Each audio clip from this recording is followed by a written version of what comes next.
Hello students, कैसे आप सभी को गुड इवनिंग। और आज हम स्टार्ट करने जा रहे हैं सेकंड चैप्टर। तो जल्दी से लिंक को शेयर कर दीजिए और अपने सारे फ्रेंड्स को बुला दीजिए और ये भी बता दीजिए साथ ही साथ कि क्या आप सभी को ऑडियो वीडियो क्लियर आ रही है। सबको गुड इवनिंग। हाँ, टाइम हो गया है, जल्दी जल्दी जुड़ जाइए क्लास के साथ। विवेक पांडे, सोनी पांडे, तुषार, प्रियंका राय, गुड इवनिंग। राजकुमार, शैली मिश्रा, लवली यादव। ठीक है, तो आज हमने एक पूरा चैप्टर हमने कंप्लीट कर लिया था, रिप्रोडक्शन, जो कि क्लास 12 का पहला चैप्टर था। और वहीं से आपकी जो यूनिट नंबर 6 थी उसका सबसे पहली जो नींव रखी जाती है वो जनन से ही रखी गई थी। तो हमने उस चैप्टर में देखा था कि जनन दो प्रकार के होते हैं, अलैंगिक जनन और लैंगिक जनन। अलैंगिक जनन में केवल एक जीव ही नई संतति की उत्पत्ति कर रहा था, लेकिन लैंगिक जनन जनन की वह प्रक्रिया थी जिसमें दो जीव भाग ले रहे थे और वो संतति को उत्पन्न कर रहे थे। तो आज चैप्टर नंबर 2 और आपका चैप्टर नंबर जो 3 है, इनमें आपने लैंगिक जनन के बारे में ही पढ़ना है। किस प्रकार से पुष्प पादपों में लैंगिक जनन की प्रक्रिया होती है। पुष्प की संरचना इस प्रकार होती है कि उसमें नर जनन तंत्र भी होता है और मादा जनन तंत्र भी होते हैं। और तीसरा चैप्टर आएगा मानव में। तो मानव में लैंगिक जनन तंत्र में नर में लैंगिक अंग पाए जाएंगे और मादा में लैंगिक अंग पाए जाएंगे। तो सबको क्लियर था फर्स्ट चैप्टर? बता दीजिए। शुभम कुमार, हाँ ललित कुमार, वेलकम है आपका हमारे चैनल में। जल्दी जल्दी लिंक को शेयर कर दीजिए ताकि सबके सब आ जाइए। हाँ मैं भी ठीक हूँ। सोनी पांडे, बच्चे कहाँ चले गए? आज क्लास का पता नहीं है बच्चों को। चलिए हम स्टार्ट करते हैं। आपका सबका क्लियर था ना पहला चैप्टर? जिसका क्लियर नहीं था या जो बच्चे हमारे साथ नए नए जुड़े हैं वो एक बार वीडियो देखेंगे तो उनको क्लियर हो जाएगा। ठीक है, पहला चैप्टर क्लियर करना इंपॉर्टेंट है, तभी आप दूसरा चैप्टर सीखोगे, फिर तीसरा चैप्टर पढ़ोगे। ठीक है, और साथ ही साथ जितने भी बच्चे नई क्लास में जुड़ गए हैं वो हमारे साथ ही साथ टेलीग्राम ग्रुप के साथ भी जुड़ जाइए। टेलीग्राम ग्रुप का नाम है फिजिक्स में आई हेल्प यू डिस्कशन। और अगर आपको डिस्कशन ग्रुप से जुड़ना है तो आपको नीचे डिस्क्रिप्शन में लिंक भी दे रखा है, आप वहां पर जैसे क्लिक करोगे आप सीधा हमारे साथ जुड़ जाओगे टेलीग्राम के थ्रू। ठीक, और साथ ही साथ आपको टेलीग्राम ग्रुप में जुड़ने से क्या फायदा है, आपकी जितनी भी क्लासेस होती है उन सभी के जो PDF नोट्स होते हैं वो हम वहां पर आपको दे देते हैं। ठीक है, तो इससे आप अपने नोट्स खुद से बना सकते हो, अच्छे से अच्छे नोट्स बना सकते हो। तो ये यहाँ पर आपके लिए बहुत अच्छा फायदा है, तो इसलिए ग्रुप को ज्वाइन जरूर कीजिए। हाँ very good Lalit ji, Lal ji sorry, मैं बिल्कुल सही हूँ। मोनू कुमार, ठीक है। प्रियंका राय मैंने देखा है आपको भी, सबको मैंने कुछ कुछ बच्चों को देखा है कि हाँ ज्वाइन है सारे बच्चे। ठीक है, बाकी जो नए आए हैं उनको ज्वाइन होना है। चलिए अब स्टार्ट करते हैं। आज का जो चैप्टर है वो है पुष्प पादपों में लैंगिक जनन। ठीक है, यानी कि sexual reproduction in flowering plant. क्या होता है सेक्सुअल रिप्रोडक्शन? आपने चैप्टर नंबर 1 में सीखा था। क्या सीखा था आपने देखा था कि जनन की वह प्रक्रिया थी जिसमें दो जीव भाग ले रहे थे, अर्थात दो जीव संतति का निर्माण कर रहे थे। अगर हम एग्जाम्पल में देखें तो हमने ह्यूमन देखा था। तो आज इस चैप्टर में हमने पुष्प के बारे में पढ़ना है कि पुष्प किस प्रकार से अपनी संतति का निर्माण करेगा, यानी एक प्लांट किसी दूसरे प्लांट का निर्माण किस प्रकार से करता है, इस चैप्टर में हमने यही सीखना है। ठीक है, तो इस चैप्टर को शुरू करने से पहले मैं आपको ये बता देती हूँ, इस चैप्टर में स्पेशली मेंशन करके दिया है कि आवर्तबीजी पुष्प पादपों में लैंगिक जनन। तो आपने क्लास 11th में आवर्तबीजी पादप पढ़े थे, है ना? 2 प्रकार के पादप, वैसे तो 5 प्रकार के पादप पढ़े थे। पादप जगत को जो वर्गीकृत किया था 5 भाग में किया था, है ना? लेकिन उसमें आपने जिम्नोस्पर्म और एंजियोस्पर्म यानी कि अनावर्तबीजी और आवर्तबीजी के बारे में आपने पढ़ा था, है ना? और आवर्तबीजी सबसे विकसित जो पादप थे उनको कहा गया था। तो पहले आवर्तबीजी के बारे में समझ लेते हैं, आवर्तबीजी कैसे होते हैं। ठीक है, आवर्तबीजी पादप हम किन्हें कहते हैं, हम उनके बारे में थोड़ा सा पता लेते हैं। देखो, आवर्तबीजी अब आप अगर सिंपल शब्दों में समझो, आवर्त बीजी यानी कि आवर्त यानी आवरण, ठीक है, और बीजी यानी कि बीज, अर्थात ऐसे पौधे जिनके बीज में क्या होता है, कोई आवरण होता है, अर्थात जिनका जो बीज होता है वो किसी आवरण से ढका होता है। ये उनका बीज है तो वो किसी क्या होगा, किसी आवरण से ढका होता है।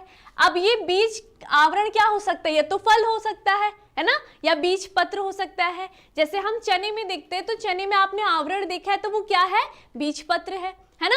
और अगर हम फल की बात करते हो तो फल में भी आपने हमेशा देखा होगा बाहर फल रहेगा और अंदर क्या रहता है, बीज रहता है, ठीक है। तो ऐसे जितने भी पुष्प पौधे होंगे उन सभी को हम आवर्त बीजी कहते हैं, अर्थात वो उनका जो बीज होगा वो आवर्त से ढका रहेगा। अगर हम अनावर्त बीजी यानी कि जिम्नोस्पर्म की बात करते हैं, इनके बीज नग्न होते हैं, यानी कि इनके बीज के बाहर कोई आवरण नहीं पाया जाता है। तो आवर्त बीजी और अनावर्त बीजी में आपने क्लास 11th में भी पढ़ा था बहुत अच्छे से, ठीक है। तो यहाँ पर आपने आवर्त बीजी यानी कि ऐसे पढ़ोगे आप कि यहाँ पर जो बीज बनेगा वो किसी आवरण से ढका रहेगा, यानी कि बीज के बाद क्या बन रही होगा, फल बन रहा होगा। क्लियर सबको, ठीक।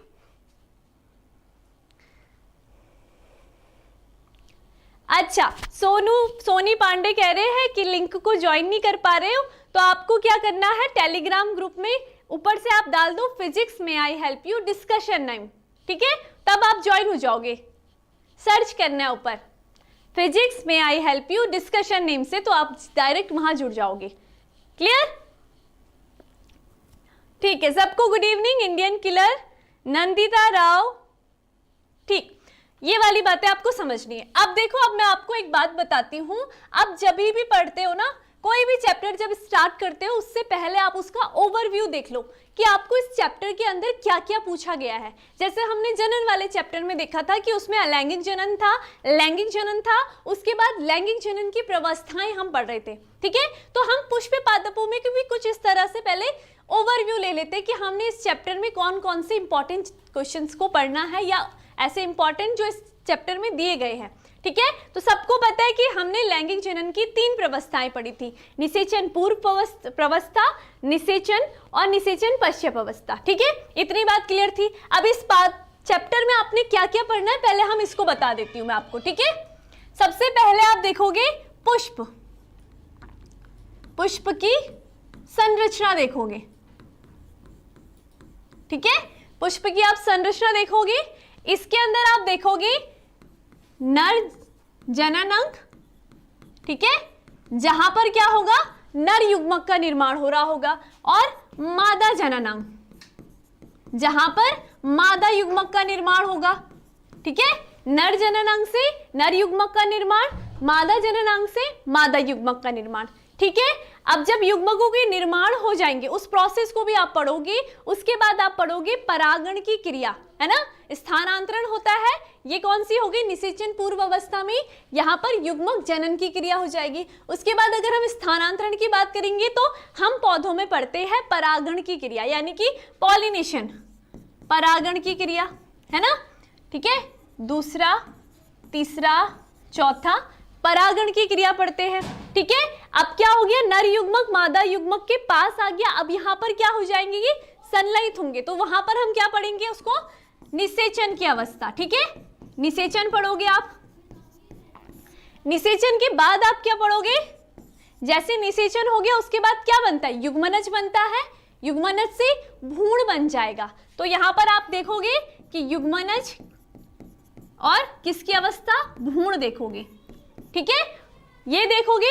अब भ्रूण के बाद क्या बनेगा, बीज बनेगा, और उसके बाद बीज से फल बन जाएगा। क्योंकि हम आवर्त बीजी की बात कर रहे हैं तो इसमें बीज के ऊपर फल की कवरिंग होगी, तो हमने इसमें क्या बनेंगे, बीज, और उससे क्या बन जाएगा, फल। तो ये आपका ओवरऑल चैप्टर में ये सारे इंपॉर्टेंट क्वेश्चन है जितने भी ये दिए गए हैं। सबके क्लियर हो गया कि आपने इस चैप्टर के अंदर क्या क्या पढ़ना है। आपने सबसे पहले पुष्प की संरचना को देखना है। जब तक आपको पता नहीं होगा कि पुष्प की संरचना में नर जनन तंत्र कौन सा है, मादा जनन तंत्र कौन सा है, तब तक आपको पता कैसे चलेगा कि उनमें किस प्रकार से युग्मकों का निर्माण हो रहा है। क्लियर सबको ये वाली बातें? हाँ,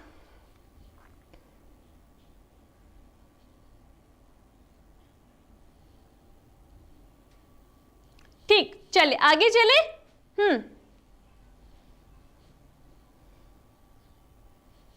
आगे चलते, ठीक है। तो ये ओवरव्यू है आपके चैप्टर में, इंपॉर्टेंट है, क्वेश्चंस पूछे जाते हैं बोर्ड्स में भी, आपको बोर्ड एग्जाम में भी पूछे जाते हैं, ठीक है। तो सबसे पहले चलते हैं हम पुष्प की संरचना में, कैसी होती है पुष्प की संरचना। अब आपको क्या करना है, पुष्प की संरचना सोचने से पहले आपको घरों के आसपास जो आपके रंग बिरंगे पुष्प उगते हैं ना, उनके बारे में सोचना है। तो आप सभी ने गुड़हल के पुष्प को बहुत अच्छे से देखा है ना। तो गुड़हल के पुष्प को सोचो अपने दिमाग में सबके सब। तो फिर देखो आप पुष्प की संरचना को बहुत अच्छे से पढ़ लोगे। क्लास 11th में भी आपने पढ़ा है, लेकिन यहाँ पर भी आवश्यक है पढ़ना, ठीक है। चलो, हाँ बिल्कुल, पूरा चैप्टर आपका खत्म हो जाएगा, उसकी टेंशन नहीं लेना है। पुष्प की संरचना, सबसे पहले पुष्प की संरचना 4 चरणों से मिलकर बनी होती है। मुख्य 4 चरण होते हैं पुष्प की संरचना में, ठीक है। तो हम लिख सकते हैं पुष्प की संरचना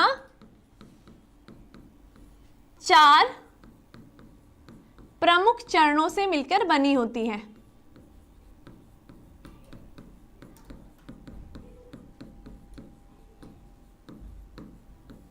बनी होती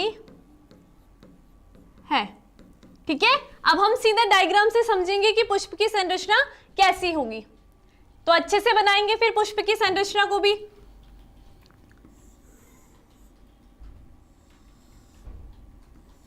ठीक है, ये भाग होगा, इसे हम क्या कहते हैं, ये वाला जो भाग होता है ये पुष्पासन होता है, ठीक है, जहां पर क्या होंगे, पुष्प के सभी अंग उपस्थित होते हैं, ठीक है। ये क्या होता है, पुष्प अक्ष होता है। जो ये डंडा दिखता है ना आपको गुड़हल के पुष्प के नीचे या किसी भी पुष्प के नीचे, सब क्या होते हैं, तने के रूपांतरण होते हैं, तो ये हम पुष्प अक्ष कहते हैं, ठीक है। ये अभी पुष्प के भाग है, जो मुख्य भाग होंगे मैं उसमें अभी बताती हूँ कौन कौन से मुख्य भाग है। अब हम स्टार्ट करते हैं पुष्प की 4 संरचनाओं के बारे में पढ़ना, ठीक है। यहां से पुष्प की संरचना लगेंगे, पुष्पासन में सभी अंग उपस्थित होते हैं। सबसे पहले आपने पुष्प में कुछ बाहर ग्रीन ग्रीन कलर की संरचनाएं देखी होंगी, है ना, सबने देखी है ग्रीन ग्रीन कलर की संरचना, देखिए। इस संरचना को हम कहते हैं बाह्य दल। क्या बोलेंगे हम, बाह्य दल, जो कि पहला भाग हो गया पुष्प का, ठीक है, जिसे हम इंग्लिश में कहते हैं सेपल। क्लियर इतनी बात। जब हम सिर्फ एक बाह्य दल की बात करेंगे तब तो हम उसे बाह्य दल सेपल बोलते हैं, लेकिन जब हम समूह की बात करेंगे, क्योंकि पुष्प में क्या होगा, 2, 4, 6 कितने भी संख्या में बाह्य दल उपस्थित होंगे, ठीक है। जब ये समूह में आ जाते हैं तो हम इसको कहते हैं बाह्य दल पुंज। क्या कहेंगे हम इसको, बाह्य दल पुंज, जिसे हम इंग्लिश में कहते हैं कैलिक्स, ठीक है। इतनी बात क्लियर। अब आपने देखा होगा हरी हरी पत्तियां क्या करती है, बाह्य दल का काम क्या है, पुष्प की कलिका व्यवस्था को बनाए रखने का, है ना, ऐसे स्थिर रखता है, उसी के ऊपर फिर पंखुड़ियां लगती है रंग बिरंगी कलर की। अब दूसरा जो भाग आता है वो आता है आपका पुष्प का जो दूसरा भाग होगा वो होगा क्या, यहां पर मैं 2 ही बना रही हूं, ठीक है। ये होता है जो कि रंग बिरंगा भाग है, ये कहलाता है पुष्प का दूसरा भाग, जिसे हम कहते हैं दल, ठीक है। इंग्लिश में हम इसे कहते हैं पेटल, और अगर एक दल की बात करेंगे तब हम उसे पेटल कहते हैं या दल कहेंगे। लेकिन अगर हम बहुत सारे, क्योंकि पुष्प में क्या होंगे, बहुत सारे दल होंगे, 2 होंगे, 4 होंगे, 8 होंगे, 6 होंगे, जितने भी होंगे, तो हम उसे क्या कहेंगे, दल पुंज कहेंगे। पूरे समूह को पुंज कहते हैं, तो हम इसे क्या कहते हैं, दल पुंज, ठीक है, यानी इंग्लिश में कोरोला। क्लियर इतनी बात सबको। हाँ, अब आगे चलिए। तो ये हमारा पुष्प का दल हो गया है, थोड़ा सा इसको अच्छे से कलर दे देते हैं। अरे बाबा, कलर नहीं हो रहा है भाई इसमें।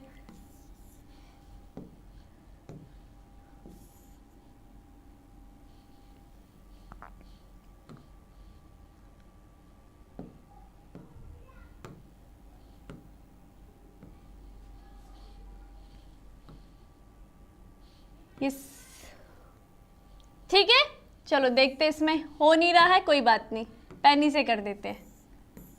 ये हो गया आपका दल, ठीक है, दूसरा भाग हो गया। अब तीसरे भाग की बात करते हैं, तो तीसरा भाग कौन सा होगा? आपने देखा होगा पुष्प में, गुड़हल का पुष्प देखा है तो उसमें एक तंतुनुमा संरचना होती है ना, जैसे आप सूंघते हो वैसे करके पुष्प को बड़ा आकर्षक होता है पुष्प, तो उसमें कुछ तंतुनुमा संरचना दिखती होगी आपको, किसी भी पुष्प में आप देखते हो तो धागेनुमा संरचना रहती है, जिसे हम क्या कहते हैं?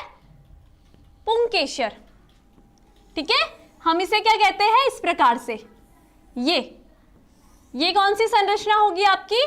पुंकेसर की, जो कि पुष्प की तीसरी संरचना है, पुंकेसर, जिसे हम स्टेमन कहते हैं,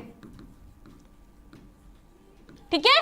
अगर एक की बात करेंगे तो हम उसे पुंकेसर कहते हैं, लेकिन अगर हम समूह की बात करेंगे तो हम उसे कहते हैं पुमंग, ठीक है। तो क्या बोलेंगे? पुंकेश्वरों की, कभी कभी एक नंबर के क्वेश्चन आ जाते हैं पुमंग क्या है, तो आपका आंसर होगा पुंकेश्वरों के समूह को पुमंग कहते हैं। क्लियर? तो हम समूह में बोलेंगे तो हम इसको क्या कहते हैं? पुमंग। और इंग्लिश में एंड्रोसियम, ठीक है, इंग्लिश में क्या बोलेंगे? एंड्रोसियम। क्लियर? तीसरा भाग ये हो गया। अब पुष्प में मध्य में एक भाग होता है, ठीक है, उस भाग को हम क्या कहते हैं? स्त्री केसर। इस प्रकार से भाग होता है,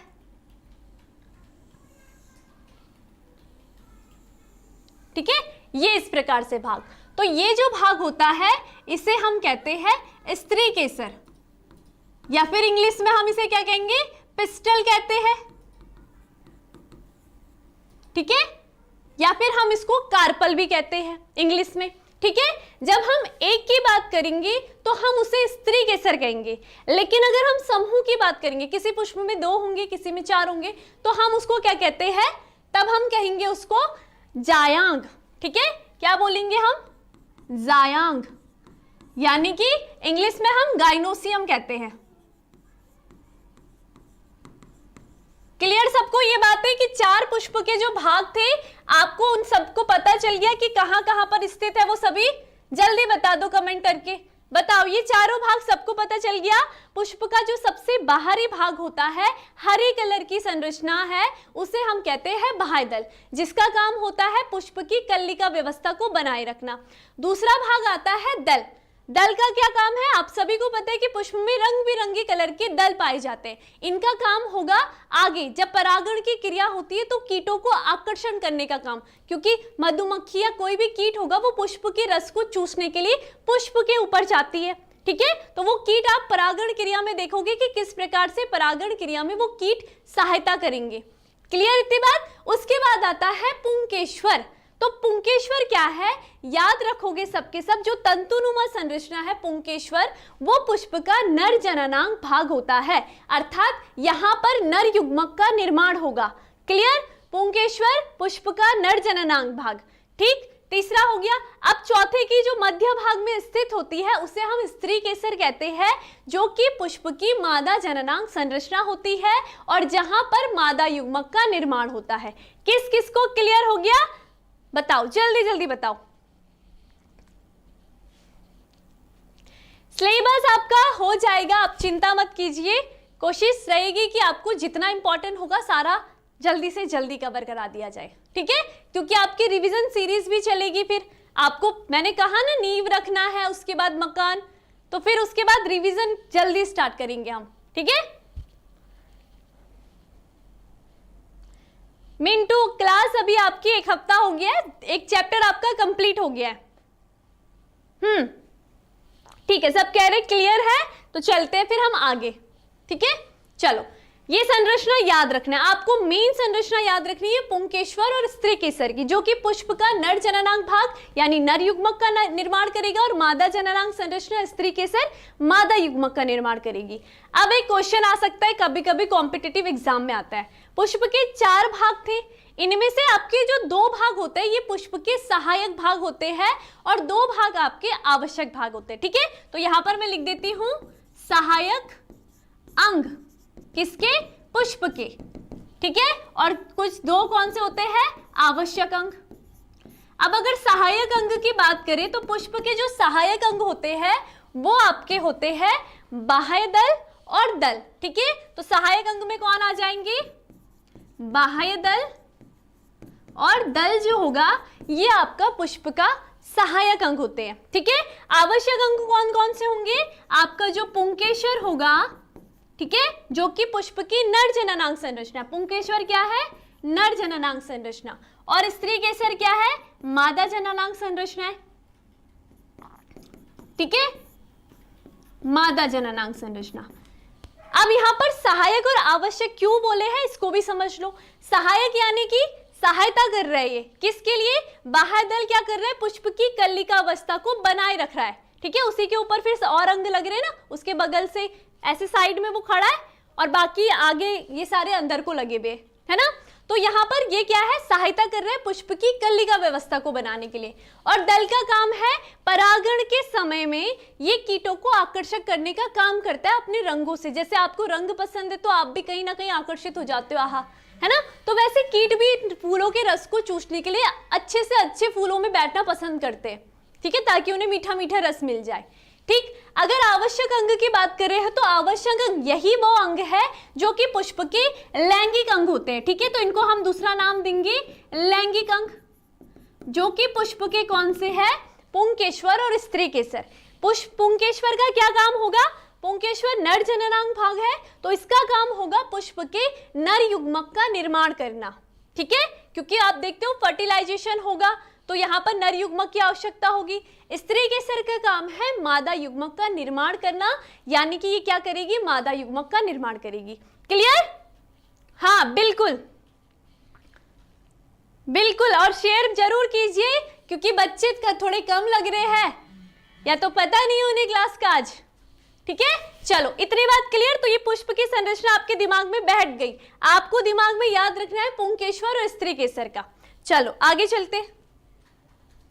तो ये इस प्रकार से आपकी बुक में पूरा का पूरा पुष्प का चित्र दे रखा है। ठीक है, तो अब आप इसको आराम से खुद प्रैक्टिस करोगे तो आपको अच्छे से आ जाएगा बनाना। क्लियर, हाँ शिखा गुड इवनिंग। अब चलते हैं पुष्प की नर जननांग संरचना की ओर। ठीक है, अभी हमने देखा ये देख लो, हमने क्या कहा, हम सिर्फ पुष्प की आवश्यक अंगों के बारे में अब अध्ययन करेंगे। अब हम पूरे नर जनन तंत्र की अध्ययन करेंगे कि पुष्प का नर जननांग की कैसी संरचना होगी, और उसके बाद पुष्प की स्त्री जननांग की संरचना के बारे में अध्ययन करते हैं। चलो, तो पुष्प का नर जननांग भाग आपने देखा था कि ये दो भागों से मिलकर बना होता है। ठीक है, ये देखिए आपने ये संरचना इस प्रकार से, और ये क्या देखी, ये इस प्रकार से, है ना। तो यहाँ पर पुष्प के जो नर जननांग भाग होता है वो दो संरचना से मिलकर बना होता है। कौन कौन सी, जो ये तंतुनुमा संरचना दिख रही है इसे हम कहते हैं तंतु। ठीक है, और इंग्लिश में हम तंतु को क्या कहते हैं, फिलामेंट, तो हम इसको फिलामेंट कहते हैं। क्लियर, सबको क्लियर। और जो पुष्प का ये वाला भाग होता है हम इसको कहते हैं परागकोश, याद रखना है परागकोश। ठीक है, जिसे हम कहते हैं एंथर। क्लियर सबको, पुष्प की संरचना बताओ जल्दी।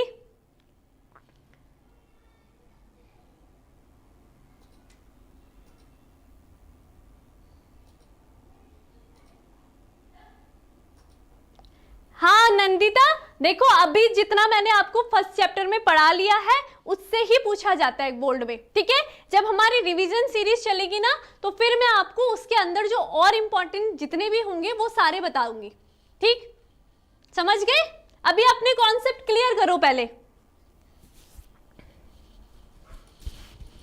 ठीक, चलो ये क्या होगा, एंथर हो जाता है। अब हमने देखना है, आपको सबको पता है कि ये पुष्प का ऊपर भाग जो होगा वो परागकोश है और ये तंतु है। अब हम जब परागकोश की संरचना की अनुप्रस्थ काट देखते हैं, अर्थात आप इस परागकोश को जब काट के देखोगे ना, यूं ऐसे काट दिया अनुप्रस्थ काट करके और ऐसे करके झांक के उसे देखते हो तो आपको कुछ इस प्रकार से संरचना दिखाई देती है। परागकोश की संरचना को जब आपने काटा तो ये इस प्रकार की कुछ संरचना दिखाई देती है आपको। ठीक है, ये इस प्रकार से, और इसमें कुछ आपको ये संरचनाएं दिखाई देती है। ठीक है, ये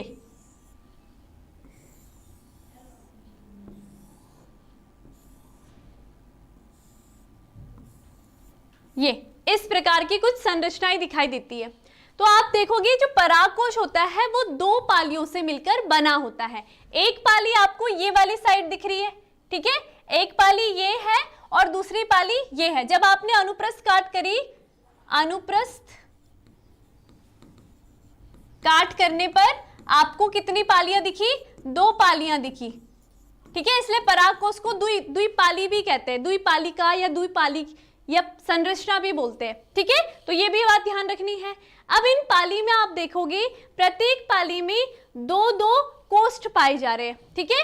इस पाली की बात करें तो इसमें भी ये दो कोष्ठ पाए जा रहे हैं और इस पाली की अगर बात करते तो इसमें भी दो कोष्ठ पाए जाते हैं, ठीक है। इन कोष्ठों को क्या कहा जाता है? इन कोष्ठों को कहा जाता है लघु बीजाणुधानी।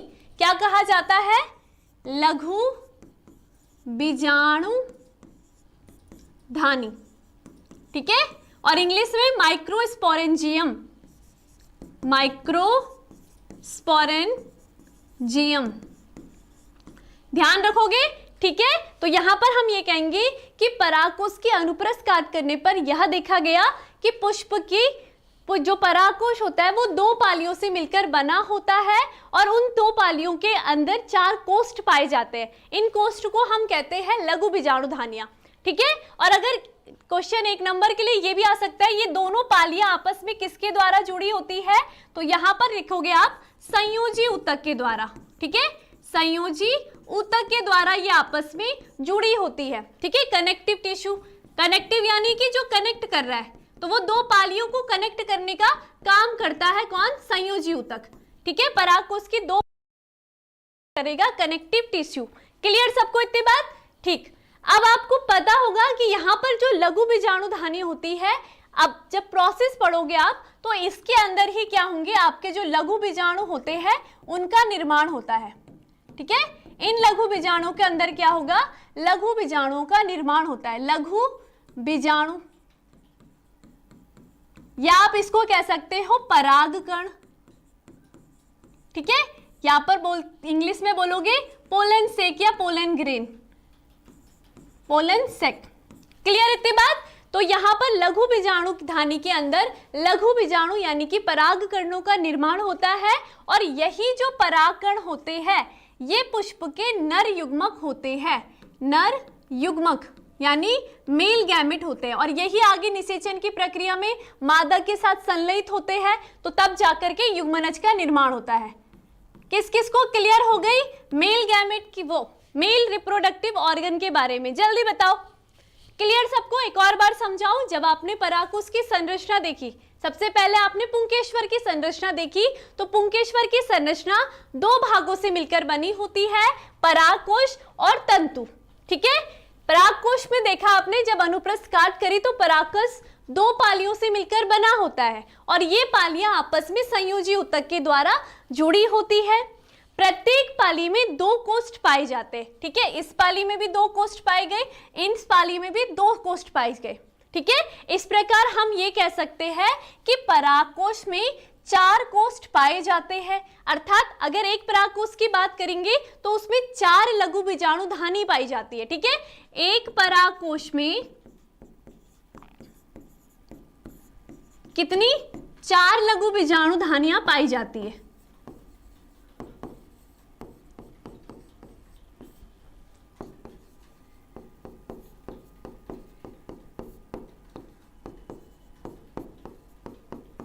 ठीक है, क्लियर सबको? क्या बोला मैंने कि हम देखेंगे परागकोश में कुल चार लघु बीजाणुधानियां पाई जाती है और इन्हीं लघु बीजाणुओं के अंदर परागकण का निर्माण होता है और ये परागकण क्या होंगे? लघु बीजाणु कहलाते हैं, ठीक है। इतनी बात क्लियर सबको?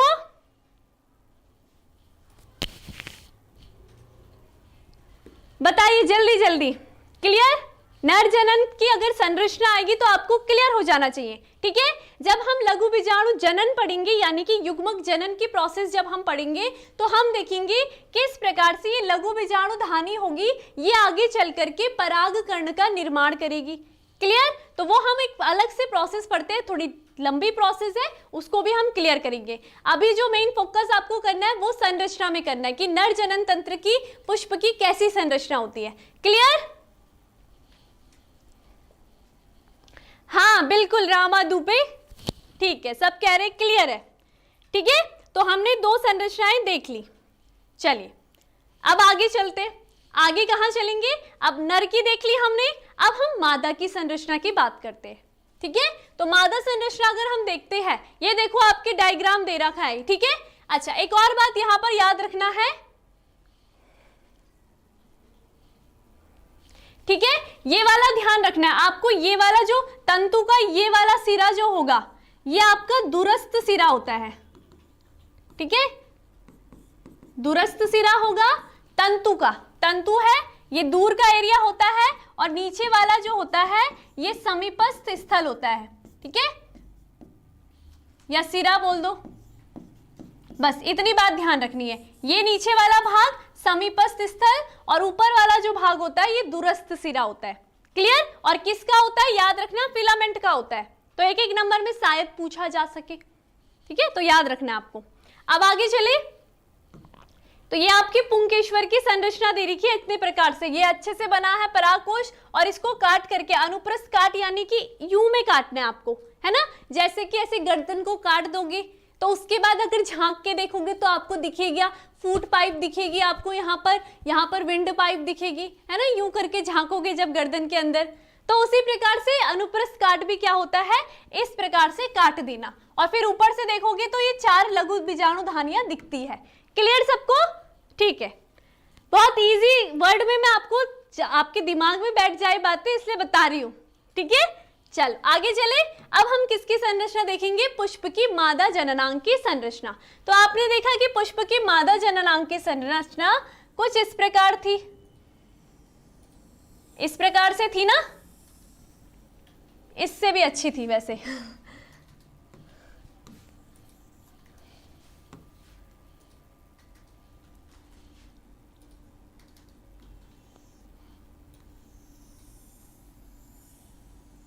ठीक ऐसे दिखते हैं। तो ये क्या कहा हमने, इसको स्त्री केसर कहा। पुष्प की मादा जननांग संरचना स्त्री केसर, और स्त्री केसर के समूह को हम कहते हैं जायांग यानी कि गाइनोसियम। क्लियर? अब स्त्री केसर की जब आप संरचना देखते हो तो स्त्री केसर की संरचना 3 भागों से मिलकर बनी होती है।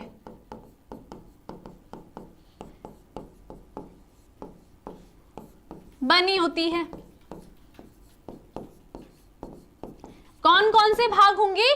सबसे पहला भाग और सबसे ऊपरी भाग होता है जिसे हम कहते हैं वर्तिकाग्र। नाम याद रखना है क्या? वर्तिकाग्र।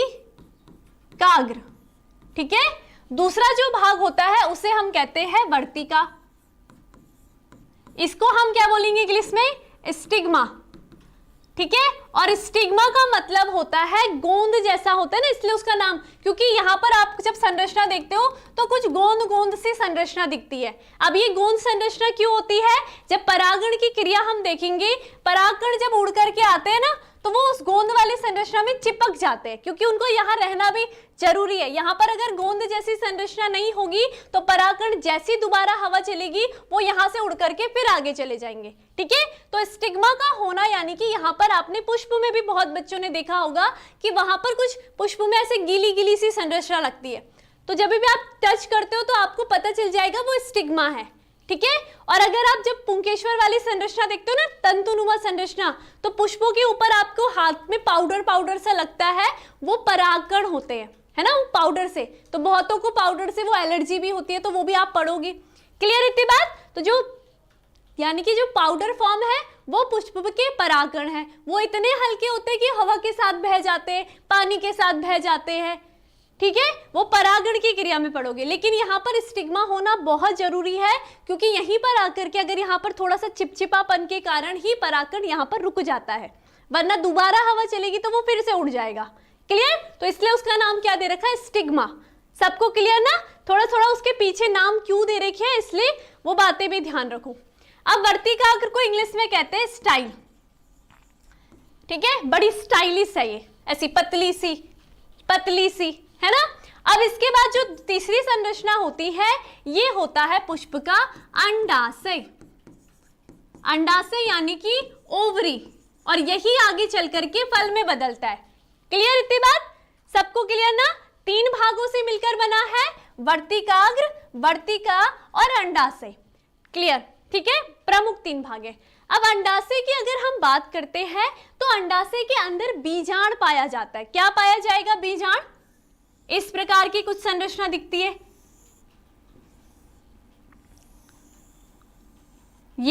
ये होता है बीजांड। किसकी संरचना है? बीजांड, जिसे हम इंग्लिश में ओव्यूल कहते हैं। Clear, ovule. और बीजांड के अंदर इसकी भी संरचना पढ़ोगे, बीजांड का निर्माण। बीजांड के अंदर अंड कोशिका पाई जाती है, यहां मध्य में, ठीक है। ये क्या है? अंड कोशिका। और यही अंड कोशिका यानी कि अंडा, ये ही क्या है? पुष्प का मादा युग्मक होता है, मादा युग्मक होता है। क्लियर सबको कि पुष्प का मादा युग्मक कहां पाया जाता है? बीजांड के अंदर पाया जाता है, ठीक है। तो ये वाली संरचना को मैं थोड़ा हाईलाइट कर लेती हूं ताकि आपको क्लियर हो जाए। अब आपने देख लिया होगा कि नर का जो पर लघु बीजाणु था, यानी कि नर का जो नर युग्मक था वो कहां पाया जा रहा था? लघु बीजाणु धानी में। और अगर मादा की हम बात करेंगे तो मादा का जो मादा युग्मक है वो कहां पाया जा रहा है? अंडाशय के अंदर। अंडाशय के अंदर जो बीजांड पाया जा रहा है उसके अंदर पाया जा रहा है। सबको ये वाली बातें क्लियर हो गई है? हाँ, जल्दी बताओ, क्लियर? हाँ बिल्कुल शिखा, नोट्स बनाओगे तो आपको भी क्लियर होता रहेगा ना। फिर आपको फिर क्या हो जाता है, नोट्स बनाने से क्या होता है, क्या होता है बताए? आप जब रिवीजन करोगे 3-4 महीने बाद आपको थोड़ा सा रिवीजन करना होगा, तो फिर कैसे देखोगे? रिवीजन करना जरूरी होता है ना, इसलिए नोट्स बनाओगे। आपकी वो इच्छा है, इंटरेस्ट है तो फिर बनाना जरूरी है, बिल्कुल। और 12th में तो बनाओगे नोट्स। समझ में आ गया? हाँ बस, ठीक है। तो यहां पर क्या क्या पढ़ लिया हमने? पुष्प की संरचना पढ़ दी, पुष्प के जो मुख्य अंग थे, आवश्यक अंग थे, स्त्री केशर यानी कि जो पुष्प का मादा जननांग भाग था, पुंकेश्वर पुष्प का नर जननांग भाग था। अब अगर मैं आपसे क्वेश्चन करूंगी कि पुष्प के मादा युग्मक का निर्माण कहाँ होता है, आपका आंसर क्या होगा? जल्दी से मुझे आंसर बताइए। पूरा समझे ना? बिल्कुल ऐसी समझो अच्छे से, और साथ में अपने फ्रेंड से शेयर भी कीजिए ताकि वो भी आ जाए क्लास में। ठीक, जल्दी बताओ इसका आंसर कि पुष्प में मैंने क्या बोला है? नर जनन, हाँ, नर युग्मक का निर्माण कहाँ होता है? आंसर दो। लाल जी, हाँ ठीक है, मैंने देख लिया है, पूरा समझ में आ गया, तभी तो बोला मैंने। अंडाशय, ओव्यूल, हाँ अनुज कुमार अंडाशय कह रहे हैं, लेकिन अंडाशय के अंदर क्या पाया जा रहा है? बीजांड पाया जा रहा है, ठीक है। और बीजांड के अंदर अंड कोशिका पाई जा रही। तो क्योंकि क्या होगा ना, जब आप फर्टिलाइजेशन के बाद देखोगे, ये जो बीजांड होगा ये पता है बीज में चेंज हो जाएगा, ठीक है, बीज बन जाएगा। और उसके बाद जो ये अंडाशय होगा ना, ये फल बन जाता है। तो आपको मैंने पहला जब शुरू में, अभी मैंने शुरू ही करा था, तो मैंने क्या कहा था? जो बीजांड होता है यानी कि जो बीज होता है वो फल से ढका होता है। तो आवर्त बीजी में आपने यही पढ़ना है। आगे पढ़ोगे कि यहाँ पर निषेचन की क्रिया हो जाएगी, तो उसके बाद यहाँ से युग्मनज बनेगा, और उसके बाद भ्रूण बनने के बाद ये वाला संरचना बीज में चेंज हो जाएगी, और इसके बाद जो ये अंडाशय पाया जा रहा है ये फल में बदल जाती है, ठीक है। तो ये सब चीजें आपने सीख ली है। हाँ बिल्कुल, वेरी गुड, सबके आंसर आ गए हैं, बहुत अच्छी बात है, गुड। चलो, तब आज के लिए आपको क्लियर हो गई है। पुष्प की संरचना पढ़ी आपने, नर जनन तंत्र की संरचना पढ़ी है, और मादा जनन तंत्र की संरचना पढ़ी है, ठीक है। अब जो कल की क्लास होगी हम इसमें देखेंगे, जो हम नर जनन तंत्र के अंदर नर युग्मक बनने की प्रोसेस पढ़ रहे थे, कैसे वो नर युग्मक बनता है उस प्रोसेस को हम पढ़ेंगे, ठीक है। यानी कि युग्मक जनन की प्रोसेस पढ़ेंगे हम कल नर की। क्लियर सबको? ठीक, तो इसको क्लियर रखना, अपना प्रैक्टिस भी करते रहो अच्छे से, ठीक। चलो, अब क्या करना है मुझे, मैंने सोचा है कि अब मैं जब पढ़ाऊंगी उसके लास्ट में आपको 2-3 क्वेश्चन पूछूंगी, ठीक है, ताकि क्या हो, आप लास्ट में क्लास के बाद कमेंट करो नीचे अपने आंसर को, ताकि मुझे ये पता चल जाए कि आपको कितना समझ में आ रहा है। तो एक तरीके से ये सोच लो कि क्लास के बाद मैं आपका टेस्ट ले रही हूँ, ठीक है। तो मैं 4 क्वेश्चन आपके लिए रख लेती हूँ, और आप बाद में क्लास के बाद कमेंट में अपने आंसर लिखना है, तब लगेगा ना मुझे कि आपको समझ में आ रहा है, ठीक है। हाँ चलो फिर क्वेश्चन रखती हूं मैं अपने। कौन कौन से क्वेश्चन है? पहला क्वेश्चन है पुष्प के आवश्यक अंग कौन कौन से हैं, ठीक है। दूसरा क्वेश्चन है पुष्प में नर युग्मक का निर्माण कहाँ होता है। तीसरा क्वेश्चन है पुष्प में मादा युग्मक का निर्माण कहाँ होता है। और चौथा जो क्वेश्चन है पुष्प की मादा जनन अंग की संरचना में कितने भाग आते हैं और उनके नाम लिखिए, ठीक है। तो ये क्वेश्चन है, आप कमेंट में जरूर आंसर दीजिए, तभी आपका खुद का भी आकलन हो जाएगा, ठीक है। तो मिलते हैं